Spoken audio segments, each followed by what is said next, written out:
তাই আমার জীবন থেকে বাবাকে কখনো বাদ দিতে পারবো না। বাবার মতো কখনো আমাকে কেউ ভালোবাসতে পারবে না। বাবা আমাকে কোনো ব্যাপারে কোনোদিনও বাধা দেয়নি। ঠিক আছে, তোমার বাবা যদি এতই মহান, তাহলে তোমার বিয়েটা আমার সঙ্গে দিল না কেন? বলো। কি রেখে দেবে? যার কোনো চাকরি নেই, কোনো দায়িত্ব নেই, যার বাবা মায়ের মধ্যে কোনো সম্পর্ক নেই।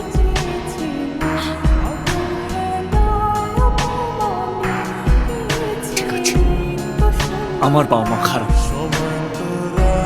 আর তোমার বাবা মা আদর্শ, তাই বিয়ের পর তুমি তোমার বাবার টাইটেলটা কাঁধে করে নিয়ে ঘুরতে গেছো। তোমার বাবার ভাগ্য ভালো যে আমার মতন ছেলে তার মেয়েকে বিয়ে করতে চায়। আমার দরকার নেই। আর শোন না, তোর সমস্যাটা হচ্ছে না, সব পকার পার হয়ে যাবে, বুঝছিস? আমার কিছু লাগবে না। শোন শোন, আমার আইডিয়া মতো চলবি, সোজা ছাদনাতলায় গিয়ে উঠবি, বুঝছিস? ছেড়ে চলে গেছে, ওর বাবাই আগে ওর কাছে সব।